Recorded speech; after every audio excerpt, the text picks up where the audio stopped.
Hello, I'm Bernard Hickey from interest.co.nz and welcome to our weekly currencies report, Never a Dull Moment, with Dan Bell from HiFX. Dan, welcome in. And again, a busy week for the New Zealand dollar, continuing to fall after dropping out of that range it's been in for months last week. What happened? What did we see this week in the New Zealand dollar?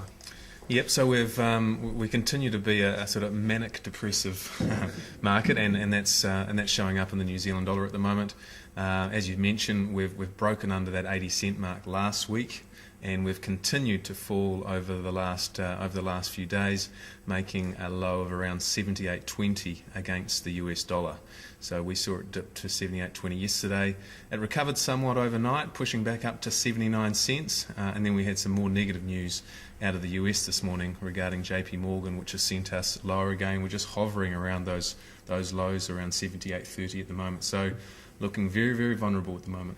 Yeah, the JP Morgan news, it seems that a trader in London in synthetic credit has lost $2 billion for JP Morgan, who until now had been seen as one of the clean skins, able to avoid that. So signs that plenty of volatility in markets, and occasionally that's going to blow up inside a few banks every now and again.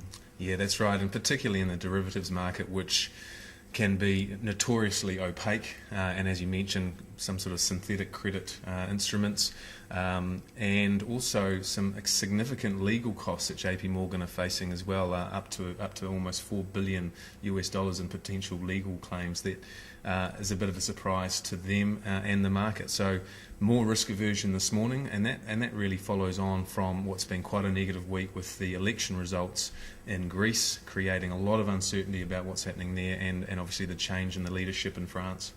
It's amazing now everyone in the currencies market is a great political expert. After the weekend results, we've had a couple of attempts to build coalitions. Some politicians come out and say they want to default on their debt but stay in the euro. That could be quite interesting to see. And obviously markets, even though Greece has been on and off the playing field, still there's some concerns there about what might happen in Greece and whether it goes on to the rest of Europe. Yeah, absolutely. And I mean, it seems counterintuitive that you've got the situation, in Europe, the European sovereign debt crisis, which continues to rumble on, political uncertainty in Greece, and yet the New Zealand dollar is weaker against the euro. And a lot of people can't sort of figure out why we would be weaker against the euro as well. But we're actually sitting at multi-month lows against the euro. And really, it comes back to the fact that a lot of the positions that are being held in the New Zealand dollar, particularly by offshore investors, are positions that are more short-term in nature, and if things turn negative in the global economy, investors are much more likely to want to take their currency back to their own currency, or buy US bonds or buy Japanese yen, and get out of smaller currencies like the New Zealand dollar, which are seen as more high risk and less liquid. So we love New Zealand. We think it's a great place, but maybe not the rest of the world don't see it as a safe haven.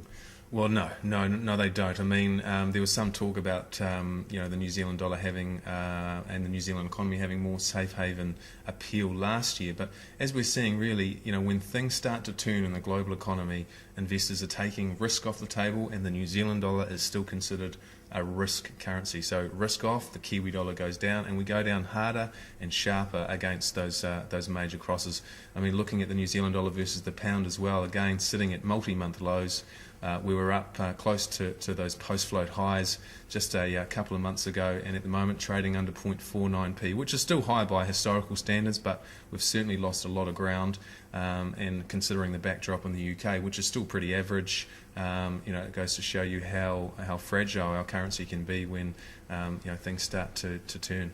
So watching out for political drama in Europe and worries about global economic growth. If they continue to get worse and there's more bad news on the global horizon, how low could the New Zealand dollar go? How deep could it fall? Well, initially we see support around that 78 cent mark, 78.20, which is not far off where we are today. The next level comes in around 77, but really not a lot of support until we get back down to 75, and we'll be close to those lows that we reached last quarter. So overall, if we continue to see this uncertainty in Europe, I think the New Zealand the path of least resistance, at least for now, is down. As I said before, the markets are notoriously manic depressive. You've had a few of the North American economists come out in the last week or so, highlighting that they see further potential for QE3 from the US central bank. So if that comes about, then you may well see a turn in the New Zealand dollar. But right here, right now, the overall tone is very negative, and looks like we could see a bit more downside. So the market's well and truly off their meds at the moment. Off their meds, that's right, yeah. And looking ahead for the next couple of weeks, what do you think people will focus on? Well, the situation in Greece is a big one. Spain and Italy have got some big bond auctions next week, so they're going to hope that the market is still willing to buy their sovereign bonds. But quite a lot of news out of the US. Now, we had a weaker employment number out of the US last week, and the previous number was weaker than expected. So we're seeing a little bit of a turn in the US data flow as well, being a bit more sluggish than the market was hoping for. So again, weaker news out of the US might actually start. The market might start pricing in a greater chance of QE3, but overall, I think global equity markets looking very fragile. We're continuing to see those markets under pressure. Commodities also under pressure. So I think overall, we're probably going to see some more downside across global markets in the next week or so. Because you could say the New Zealand dollar has some more catch up to do when compared to commodity prices.